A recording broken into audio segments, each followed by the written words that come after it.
we want to do something that serves you. So we want to ask you a couple of questions. We're going to take a few notes. We're going to have a conversation. So again, if you want to move forward, we won't have to yell, use these microphones too much, but we want to, first of all, ask you a couple of questions. So at your tables, would you just have a quick conversation answering the following question? If you could make this a 10, what would you like to take away from this conversation this morning with these experts and the experts around the table? Introduce yourself for a couple of minutes and ask and answer the question, what would you like to walk away having talked about and having had some insights when you leave this room in about an hour? The campus is okay. All right. Yes, sir. Could you let us know a question you'd like to have answered by the time you leave here? Yes, I am Chester Allen. I work for a healthcare insurance company. Great. And I'd like to find out practically how you are handling the evolving state of privacy and compliance requirements. We have increasing privacy requirements here from California as a result of the Attorney General report, and also what's happening in Europe, what's happening with TPP with Asia and Latin America. How do you square that when it comes to a finite budget, finite staff, and then also keeping up on vulnerability management every day, every week, opportunity for findings? Great. And not just in the healthcare field, I assume you mean in the field. Yeah, great question. Okay, anyone, just raise your hand if you have similar issues, questions, and concerns in that field. Just raise your hand, see if he struck a chord. A couple people, or are you just having trouble getting your hand up that high? Okay, good. Few people resonate. Other questions? Raise your hand, let me call on you. And do we have another mic? We can, oh yeah, please. Could you get him the mic? Thank you. Yeah, I just wanted to know. Could you introduce yourself? Sure. My name's Mark Tsujihara. I'm with One Network. What investments do you wish you had made more, and what investments do you wish you had avoided in terms of your security posture? Okay, great. Anyone else have similar questions or thoughts in that area? Raise your hand. Okay, couple. Good. Great. You got notes on that? Wonderful. Other questions? Yes, please raise your hand. One right down here. Thank you. All right. I can tell the blood is moving through the veins in this room. Please introduce yourself. Ariston Colander, Legacy DirecTV, now AT&T Entertainment Group. I run the cloud governance piece of it. So moving data into the cloud, leveraging cloud services for cost savings and agility, but also balancing security concerns at the same time. So cloud services, third-party cloud services, things like that. Okay. Did you get that question? I had a little trouble understanding. Oh, sorry. Okay. Third-party cloud. A little slower. Sorry. Third-party cloud services. So moving data into the cloud, using the cloud for agility, but also balancing security at the same time. Great. Cloud, balance, security. Got that? Okay, great. Other questions? Raise your hand. We're answering questions, gentlemen. You just came in. What would you like to have answered before we leave here this morning? Yes. And we have a mic. Okay, sir, thanks. Hey, I'm Scott McKay from Constant & Associates. We're an emergency management security consulting firm. Thank you. The question we have is, what are the winning lottery numbers? I'm sorry, say that once more, a little slower. What are the winning lottery numbers? But truthfully, Okay, what is the issue 1 year from now at the same conference that is going to be the number one issue we're talking about? What's the future hold? What's the next issue? Great. Thank you. Very good. Come on in. Come on down. Yes. Other questions? Yes, sir. Tom Lenzo. I'm a consultant and I'm an identity theft investigator for Pasadena PD. How do you get the end user to realize they are really responsible for a lot of their own security? Good question. Great question. If you will answer that, and then I'm going to take that to my wife. Because I keep trying to tell her she's actually got some responsibility at home. I've been trying to get her to get that message. If anyone here in the room has an answer, please see me afterwards. Okay. Any other questions? Okay, we got something to dig into, gentlemen? And we want to welcome Robert here. Thank you. Okay, so who wants to tackle a question first? I don't mind jumping on Tom's question. Okay, could you speak into the mic a little bit? Because I Sure. want to make sure everyone hears you. Sure. I wanted to see if it rolled into another question, but I like Tom's question because for Can you all me, hear it?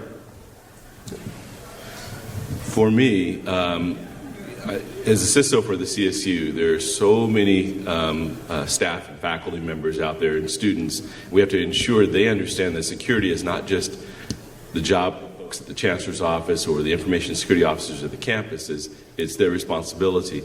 And so one of the biggest bangs for my buck that I found in information security is security awareness training. And it's not just computer-based training or bringing people into a room and saying this is what a hacker looks like and this is what you do. It's also talking to them about protecting their data and their privacy. And so there are things that people need to do to protect their data and privacy. Our panel host stated that he's trying to get his wife to understand that. Well, I have a similar challenge, but the good news is that my wife will always ask me, hey, is this something I should be answering? Should I reply to Citibank, who sent me a link to sign back in and change my credit card password? So those kinds of questions are being asked. And what I find has been helpful, again, is security awareness training in various forms. One of the things that we do besides computer-based training is we do something called It's Just Lunch. We'll invite people in, we'll feed them a little bit of lunch and talk to them about security topics, usually at a small table, and then a bell rings, and 5 minutes later we move to another table. So it's kind of like taken from a dating thing. But security awareness training to me is the key to getting end users to understand that security is their responsibility. Okay, you want to jump into that one? I agree with. Into the mic. Sure. My name's Tim. Good morning, everyone. I agree with William. Security is the shared responsibility, so everybody's responsibility. That's the message that you need to keep sending to your user. That security awareness program is the vehicle that you want to convey that message constantly. So it's going to be like you can use the events, you can use the flyer. Your security awareness program have to build around the one single message, just like you mentioned, security is the shared responsibility. I want to go back to the first question on privacy. What City of Los Angeles do is that's two ways you can approach to it. One is first you have to classify your data. So you got to have information classification. So you got to know what data in your organizations are sensitive or PII that you want to protect and involve the privacy. So information classification policy, that's the first thing you need to have. And then second thing is what we have as the City of Los Angeles. Based on that classification, that data category you classify, then you come up with the information handling guidelines. So these classifications that you classify in the data category, how do you handle it? And that's second thing. And then also you got to have the specific incident response for the data breach. And in that incident response procedure or data breach procedure, you got to have all these requirements on notification, state law, everything has to be included in. And what are the incident notification protocol, who to, and who, when, what, how to notify and how do you handle it. So information classification policy, information handling guideline, and an incident response plan specific to data breach. And then very important thing, last but not least, is you got to have your general counsel or for City of LA's city attorney on board, and entire process that you build on that privacy data. So that's my answer to your question. Great. Robert, you want to take a shot at that, or you want to answer another one? Well, I can take a shot at some of the questions, if not all. I was trying to acclimate myself. Good morning, everyone. Robert Pittman, County, Los Angeles. In terms of security awareness, I'm not sure if I fully understood the question, but the way I look at security awareness on a technical side is more of what's the future, the end user behavior analytics and machine learning. But notwithstanding that, end user is really based on behavior. And let me just give you an example. Each and every one of you is sanctioned by the policy as soon as you wake up in the morning and get into your car. What is that policy? The seatbelt. Then you're driving down the street and there's a square sign, and it's a speed limit sign. Speed limit may say, let's say you're on a highway, 65 miles an hour. So now the risk or the threat is, do you want to exceed that, or do you want to stay within the speed limit? So there's policies all around us if you're not aware of that or not. When you enter the workplace, same thing. There's a plethora of workplace policies. And so now we get into security policies. My point is, security awareness has to be facilitated where that we implant triggers. And in those triggers, for example, the attacks nowadays is going towards, or have gone towards, individuals. Kind of moved away, in my opinion, from hardware, the computers, things of that type, i.e. phishing, spear phishing, walling, ransomware. You kind of see where I'm going? So I agree, my term for our end user, they are our human firewall. So we have to implant some sort of trigger through phishing campaigns where that you can craft a phishing email, target a certain group within your organization, and see what the quantitative and qualitative analysis is of that.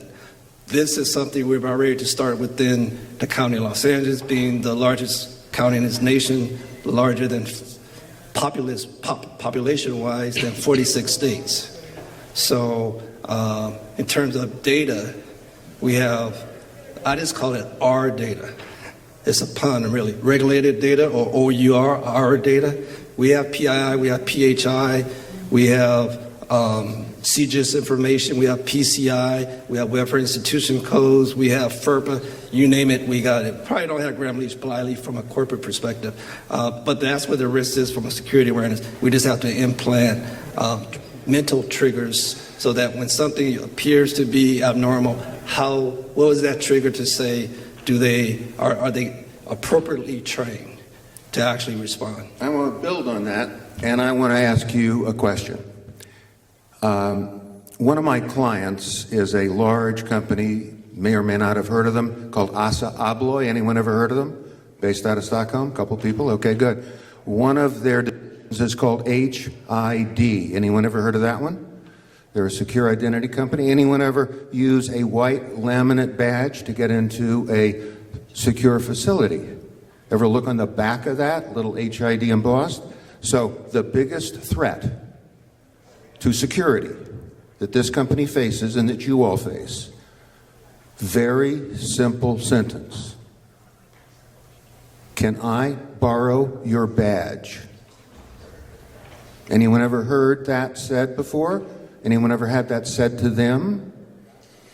So this company with about 2,300 people, just very small. You know how many badges there are in use around the globe? Anyone want to guess? Almost 1 billion. Anyone in this room have one on them right now? Oh, come on, I bet there are more. But anyway, that is a huge, as Robert said, huge security opportunity for a breach, because those badges are all over and people tend to say, sure, you can borrow my badge. And when that happens, security goes with that person who's borrowed the badge. Now, most of the time, that's, someone forgot it, they need it, they go, they come back, no problem. But I've trained almost 1/3 of all HID managers around the world. They've been a client for 12 years. I've seen them grow about 12 times the size through acquisitions globally. The problem and the challenge is those badges are like keys, and they are ubiquitous. My case rests. Think about it. Next question. Well, Tom, I wanted to go back to the how do you handle the evolving compliance requirements question. We're fortunate. We have staff who focus on California laws that are both coming and in place to help us develop policy and standards around those laws. But at the same time, we have a policy and standards team that we meet regularly with. But probably once a quarter, we look at worldwide regulations such as the EU regulations that come down and how they may affect us if we have an incident involving a student from the EU and other states. So I'm sure that some of you had to deal with this. If you have an incident and you have students or impacted folks who live outside of California, you may be subject to their notification laws. And we are in many cases. And so we bring on organizations, outside organizations, to help us when there's a large incident to manage that. But we regularly review pending legislation, again, both in California and throughout the nation and worldwide. And we do that once a quarter. We have, again, staff that's specifically focused to that. It's very difficult to manage that, and I understand that, especially if you have an incident and you have to notify in another state based on their requirements. And so we've gone through that. And what I can tell you, it's not easy, but we utilize our cyber insurance to hire a firm to help us with it. So I hope that gave you a little more clarity on what we do. Yeah, it helps. Thanks. Data sovereignty. Right. I think going to be a gigantic problem with awareness right now. Correct. For 2016 and going forward, what are the technological solutions? You touched upon it with data classification, you're absolutely right. Manage what we don't know or don't measure. But I didn't know if you had any insights as to how important we're going to be compliant with international citizens' data with this being such an international county and country and state. Right. And how we maintain data sovereignty. Okay. I think Mark asked a question about what investments would we have made more of or less, and I think that was kind of an interesting one. Now that we're going through our budget cycle and we're looking to acquire tools, or we've bought tools and not used them so much, one of the things, again, I want to go back to what I said earlier, that I would make a larger investment in, and that's all types of training. I think Robert Pittman, I like what he was saying earlier about the seatbelt. I tell people all the time, my analogy is we could have the safest car in the world, so we can buy all the tools we want, but if you put an untrained driver in the seat, you're going to have an accident. And so training the person who is the end user is the most important thing. I would spend a lot more money on training and less money on some of the tools. There are a lot of good tools out there, but more money on training. And not just training our users, but training our staff. Training our staff on proper ways to do forensics studies, training our staff on proper ways to do penetration tests and compromise assessments. I think those are key, and they don't require a lot of capital outlay. Well, I just want to say that within ISSA Abloy, the amount of money and resources we have put into international standard bodies and the number of headcount that we have, not we, but that they have put into working with international standards has quadrupled over the last 5 years. So we see, from that perspective, globally, it's at that level. I've worked, for instance, with AT&T in the early days of cellular, where the leverage is in international standards. And what I see happening there globally is what I saw, let's say, in healthcare now, I saw in cellular standards 10 years ago. So it's going to be at that level that you're going to see the most leverage. And U.S. is behind, way behind. You go over to Northern Europe, much more sophisticated. So if I were interested in that, I would study what's happening in Northern Europe right now.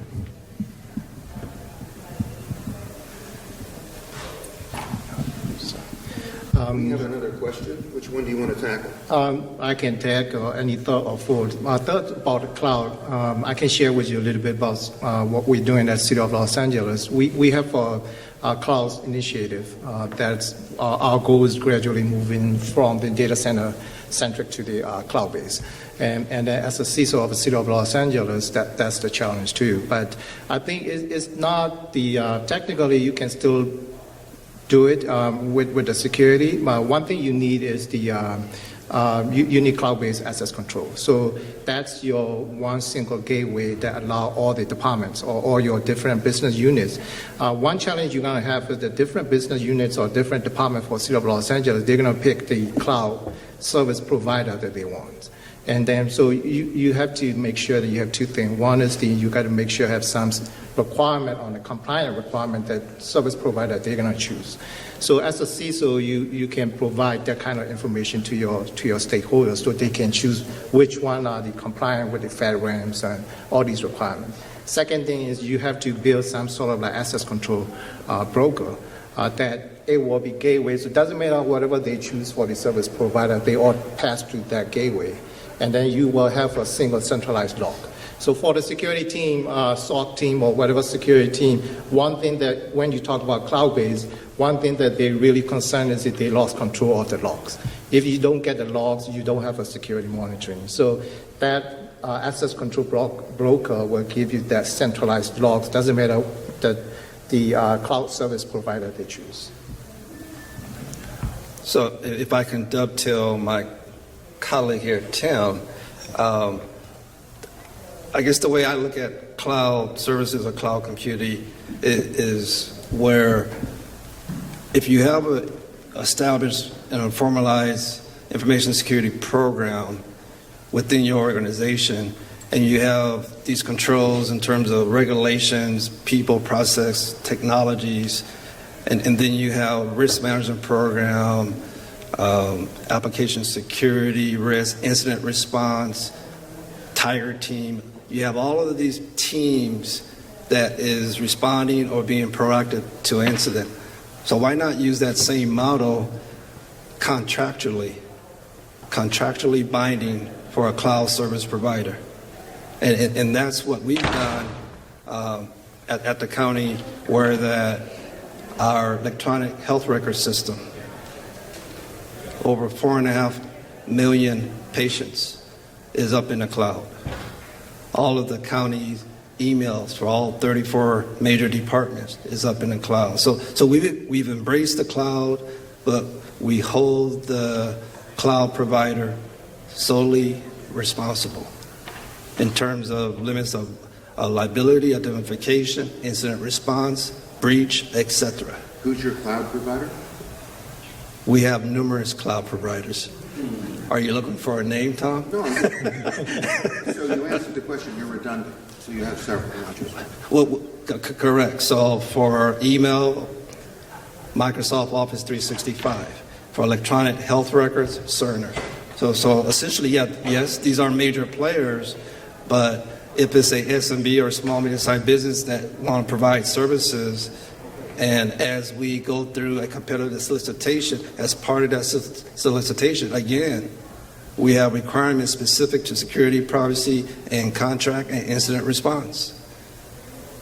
Because they're hosting your data, so they should be responsible. And I don't know if that makes sense, but that's a model that has worked for the past 5 years in this environment, and we continue to launch and embrace cloud services. Many of the security protections we are looking at moving forward to using cloud services. So actually, I don't see the risk in going to the cloud. Even as a small consulting firm, I use several because even as a small consulting firm, I use several because I don't want to be dependent on one vendor. Just common sense to have redundancy. All right. I think Scott asked, what is the one issue that we may be facing a year from now? And I don't necessarily have a crystal ball, but what I can say, based on what we've seen, is that with the ubiquitousness of BYOD and the people working away from the office, our standard perimeter defense model is kind of not the most efficient way to handle security at the edge of our network. I think that it's important to have those fundamental components in place, but I think now what we're going to have to do is look at more dynamic authentication models as an approach to safeguarding our systems. People are going to access our most sensitive data from their home computer or from their neighbor's computer while we're working in another country, and so we have to consider all of those things when we develop our security model as we move forward. So for me, I believe that while the issue for us is not going to necessarily be what's the next type of hack or the next type of breach, it's more about how do we better protect our constituents in a technology, a higher involvement of technology. Again, and our higher involvement of users. No one just comes in the office anymore, signs on, and is protected within our boundary. So for me, that's what I'm looking at. I agree with William. To me, cybersecurity trend future is the cybersecurity collaboration. If you look at the recent data breach or large-scale attack, you will find very interesting pattern. All these attackers or hackers, they doing the collaborative attack. So all these, if you look at the case and the cyber kill chain, all 7 stages, they constantly collaborating and sharing information. And so the only way that we can beat them or defense from that kind of collaborative attack is the collaborative defense. So that's what City of Los Angeles is doing with the building the integrated SOC. And then we formed the working group called Cyber Intrusion Command Center based on our mayor's City Executive Director number 2. So this Cyber Intrusion Command Center have for IT managers from the 43 departments and plus the local and federal level law enforcement, FBI, DHS, Secret Service. We built that and then 2 things. We do 2 things. One is the collect information for situational awareness. So we provide one single dashboard for every stakeholders for the situation awareness. And second is that we do the threat intelligence sharing. So when we share the information, it's the threat intel we share is specific and actionable. And that kind of collaborative defense is the future. So if I'm looking for the vendors or if I'm looking for the tools, something has to be provide that kind of solution in the threat information sharing or cybersecurity cooperation area. So my response is going to be slightly different. So you heard from William and you heard from Tim, one from a human capital perspective, and then Tim from perhaps a reactive perspective in terms of red teams and incident response. Really, the future, I think is the question that we're posing here. I mean, it's clear that we're going to have an increased threat landscape. And it's simply because of any device, any access, anytime, anywhere. And that's huge with the wearables and IoT. And let me just dissect the cars, the Teslas and the Jeep Cherokees. And so being in government, sheriffs have a fleet of cars. Fire department has a fleet of cars. The coroner has a fleet of cars in vans. As time involved in electric cars and hybrid, and you having these command centers, which is not, I guess they call them entertainment centers or data centers now, because you have Wi-Fi, you have internet access, et cetera, et cetera. I do see a convergence to all of these cars over a period of time that would impact at least government at all levels. And what I mean by impact is skill set. As you look at the paradigm, you see mainframe expertise, Windows expertise, now mobile expertise with Android and iOS. Now I'm suggesting that in terms of IoT space specific to fleets, that's a concern that obviously government will have to address, and the county will be no different. So I have a question for everyone here. How many people here find it challenging to educate their senior managers? Raise your hand. And for those of you who are not raising your hand, what do you do to make that effective? Just raise your hand. What do you do to make it effective to get through to your governance level? Tom? Either through budget or other, yeah. So, again, it's our budget season, and I need to go and ask for money from folks who aren't technical or aren't information security professionals. And so there are a few things I do. I've been with the CSU for 4 years, and the role of a CISO at the California State University system is a relatively new role. Asking for money for this group is relatively new. And so, working in IT for a number of years, I determined that many IT folks, while they're really good at IT, are not necessarily business folks. And so I had an opportunity to learn about making business cases and writing business justifications. But what I found is that data was key in making both of those types of documents work. So what I've done over the past 4 years is I've collected metrics. Not financial metrics so much, but metrics on, how many incidents have we had over the past few years? How many folks have we trained over the past few years in computer, our security awareness training? How fast are we reacting to incidents? And by capturing those things, I can then go back and create strategies to mitigate some of those. And when I create those strategies, now I'm speaking the language of our executives. Here's a strategy to reduce risk to the organization. Here's how much cyber insurance we have. Here's how much a risk cost us.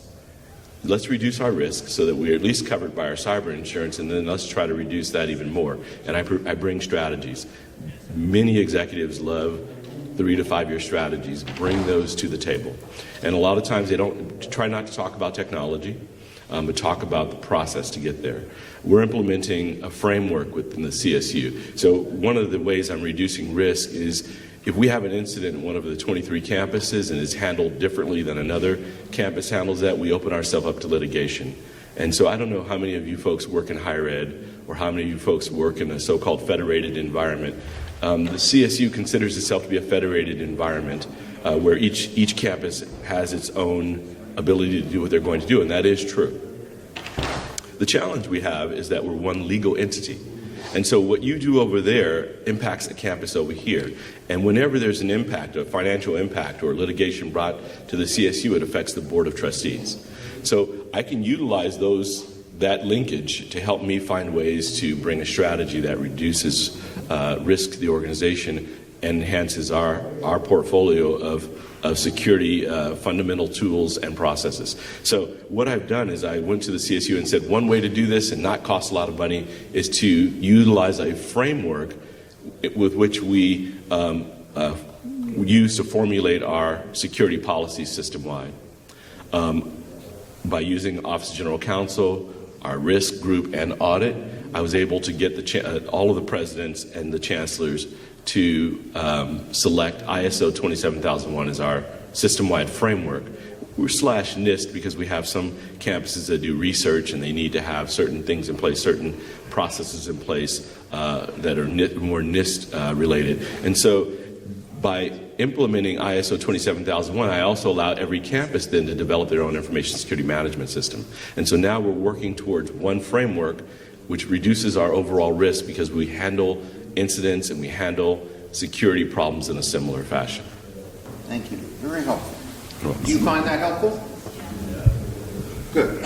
Other answers, other questions about that? Because I think this is one of the kind of turning points in our culture in business. It's getting governance to understand this is a shared problem of risk, and it takes money, but not spent mindlessly, spent thoughtfully in partnership with professionals. And I would say that's one of the major shifts that's gone on from my perspective in the last 5 years. It was from unconscious incompetence at the C-suite. You follow that? Unconscious incompetence to conscious incompetence. How many people can identify with conscious incompetence of your C-suite people? Okay, we are filming it. You don't have to raise your hands. To being consciously competent. Yes. So before I hand the mic to Tim, I wanted to dovetail William there. Let me just make a profound statement. Security don't sell, period. How many agree with that statement? Security does not sell. By itself. By itself. Yeah. In it itself, security do not sell. What does sell, again, to dovetail William, is that if we look at security as a business process or a service, now we're talking in business terms. And if we look at information security program as a business in terms of, does our security goals correlate to the business risks? Does it support the business, the application, and the services that we provide? And again, I mean, with the County of LA, we provide services to over 10 million residents. I make a distinction between residents and citizens. There's always more residents than citizens, right? So you guys got to wake up. There's more residents than citizens for I think, obvious reasons. So then when you talk to the CEO or the COO or the CFO, because we're talking in business terms, you have a strategy in terms of supporting the business from a CIA or confidentiality, integrity, and availability perspective, because data is the money. Data is the currency. You can look at money as gold, silver, or what have you, but that's where the crown jewels are. And moving forward, that's the only way we could be successful. Look at security as a business. And the other point is regarding matrix. I think you really got to categorize the type of matrix in terms of the program, from a program elements perspective, an operational perspective, like the number of hits on your web application firewall, the number of attempts in terms of AD attacks, or the number of phishing, just the operation aspect and the program aspects in terms of what you deployed and what your strategy, and do you achieve your strategy for that 12 months. So matrix are good, but it could be, I just warn you, it could be a slippery slope depending on how you present it. Thank you. From the experience I learned is you can't sell the cybersecurity to your executive by using the fear-based approach. You can't always present a worst-case scenario to the executive and ask for funding. So something I learned from my experience is to sell the cybersecurity to the executive is, number one, is just like Robert mentioned, that you got to be able to present the practical, realistic risk to your business. And then you don't want to overstate it, and you don't want to understate it. So you got to have a practical and realistic risk. Second thing is you want to use the real case example of the consequence of not addressing the risk. So you want to give the example that they can relate to. And third is you also want to come up with a solution or roadmap on your program that when you're proposing. So you want to also present, when you present the risk, you also want to present a solution and then show them the results. And third is very important, is you want to make sure that you are asking for funding not for implementing the IT technologies or tool. You are asking funding to mitigate the business risk. So those are something that they can understand and they can relate to. We have 10 more minutes. Any other questions, comments? What other dialogue do we want to have with these really, really smart subject matter experts in the room and out there before we say goodbye and go to the next event? Yes, sir.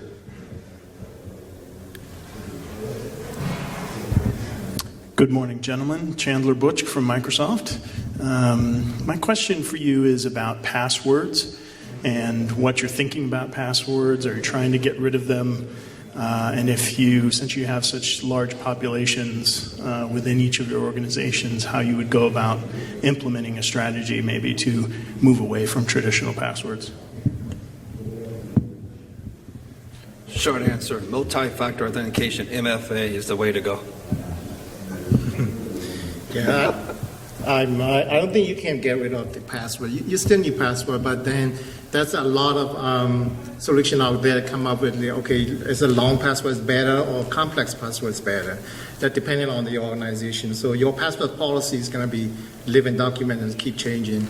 But one thing that you want to use it to remember the password at the same time, you don't want to compromise the security. And I'm hoping that in the future or the next 6 months that there is a larger expansion of something I call dynamic authentication, where a user, again, wherever you're logging in from, if you're logging in just to check your email or to pull up a Word document, simple authentication.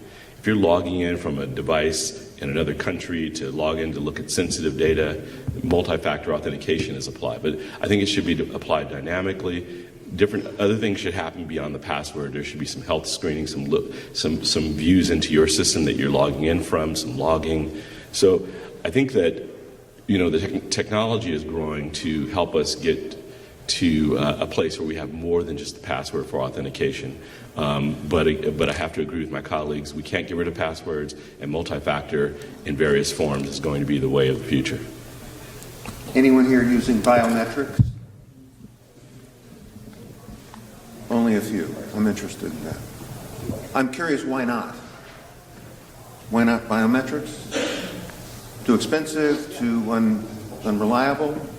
Privacy is one thing. Another would be user community objection. Okay. Thank you. That's a good point. Other questions? Other comments? Yes, sir. Can we get this gentleman a microphone? And for just need to how you reconcile the movement from compliance-based security, which is what we were used to since 10 years ago, the days of SOX, to risk-based security, which all too often becomes a euphemism that helps to justify or reconcile deferring security. Deferring, did you say? Yes, yes. I'm not sure I understood what you Okay, meant. all right. I'll give you an example. You have a compliance driver. It's federal, it's state, has to do with PII, maybe it has to do with PHI. Compliance-based security would state that you have to have all of your components, let's say, a software component, middleware component, hardware component, network component would have to be compliant. A euphemism that we've started to see to help the CISOs cope with the C-suite is to couch it as a risk-based compliance. And the difficulty is, unless you can absolutely empirically prove where your data is, then you really have to be very careful about saying we're taking a risk-based approach. It's going to be only production, and it's going to only have to adhere with, let's say, PCI, and therefore it's going to be limited to this server environment. I'm just stating, it seems like risk-based compliance is something that's being used to help soften the blow of being completely compliant and adhering to the law. Yeah, I totally agree with that. Again, 4 years ago, I got to the CSU and we were checkboxing based on compliance-based information security. And you can't get away from that in some cases because you have federal and state laws that are requiring certain things, right? So you have to be compliant.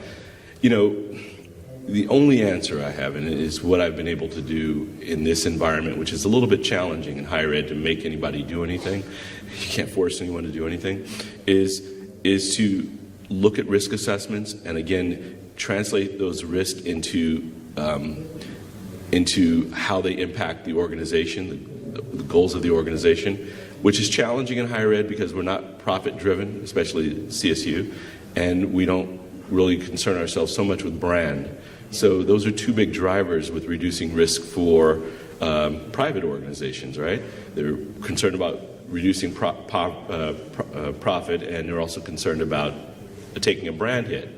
So what I have to do is couch items in terms of what it means to our students or what it means to our faculty to expose their data, what it means to the Board of Trustees to have litigation, and the only way to do that is through risk. It also takes a retraining of internal and external audit. We have internal and external auditors who come in and just look at your policies every year and say, well, your policy says this, so show it to me, right? We have to rethink our policies. That's why I'm looking at at restructuring our policies and following a framework and creating a very high-level policy with specific standards around key things that we can really do that reduce risk to the organization. And it's nothing you can do overnight. It's not going to change. Compliance is going to be with us for the foreseeable future. But we can make some inroads relative to risk as we align those to the business goals. And my only comment is, again, as I stated, security is a business process and it should be a service. So at least my vision is down the road, most likely you would see a lot of CISOs reporting to the chief risk officer. Probably within your organization, a risk officer already exists because of workman comp issues, physical injuries within the workplace, depending on what your line of business is. Why can't we have cyber or information security, which is the data of the organization, part of that risk discussion? Then you could start understanding what the risk appetite is based on the culture of the organization. Tom, if you allow me a moment, I have to smile. Yeah. I had to smile at my buddy down here. We've had many late-night conversations about where the CISO should report. I want to answer that question. I also want to answer the question of the gentleman back there from my perspective. I am considered a futurist because a long time ago I reported to the chairman of Xerox after I left business school, and we moved the organization from an analog to a digital world for about 15 years. Lived at Park, Palo Alto Research Center for a while. I believe, not in a year, but we're going to see a much more collaborative relationship with the end user.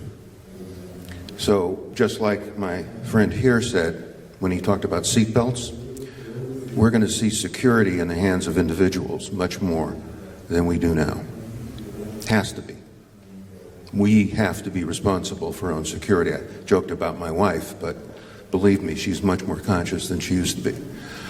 So we're going to see our world change for the better because we have to. So I'm a social scientist, I'm a psychologist, and I went to business school. We have a landscape sea change in front of us and in terms of security and the landscape. And what's going to happen, I believe, not in a year, but the issues facing us are going to be working with individuals through our organizations, institutions like colleges. And we're going to see, I believe, in the next 5 to 10 years, a real inflection of how security is going to be distributed within our world. So I think it's a cultural environment that we're going to have to become familiar with, just like we've become familiar with a technological environment. And I think that's going to be a huge and important challenge facing people in this room and our constituents. It'll be exciting, and I think it's going to help us become more effective in managing our risks and giving ourselves a better chance at fighting off the so-called black hats. And we'll see. No more time. No more time. Hey, thank you.